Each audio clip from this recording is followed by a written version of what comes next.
আসসালামু আলাইকুম। হ্যালো বন্ধুরা, আজকে আমি আপনাদের সাথে একটা নতুন রেসিপি শেয়ার করছি। আজকে আমার রেসিপি হলো ভাপা পিঠা। ভাপা পিঠা আমাদের কম বেশি সবার পছন্দ। এই শীতে ভাপা পিঠা খেতে অনেক দারুণ মজা।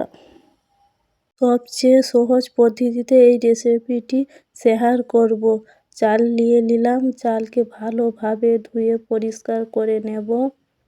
চালটাকে ভালো করে জল দিয়ে 2-3 বার ধুয়ে পরিষ্কার করে নেব। তারপরে চালটাকে 3 ঘন্টার জন্য ভিজে রেখে দেব। জল দিয়ে রেখে দিব।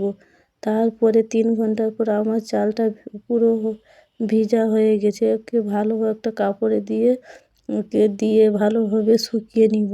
তা মিক্সার মেশিনে একে চাল গুঁড়ো করে নেব।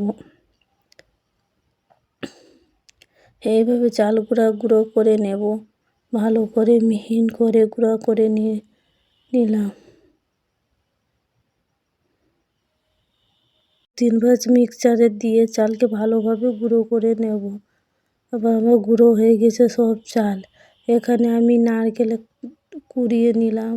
নারকেল, কাঁচা পেঁয়াজ দুটো দিয়ে দিলাম, গরম জল, চিনি, সামান্য একটু লবণ দিয়ে ভালোভাবে মিক্স করে নেব।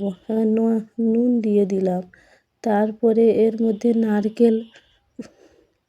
নারকেল কুড়িয়ে রাখা নারকেল দিয়ে দিলাম।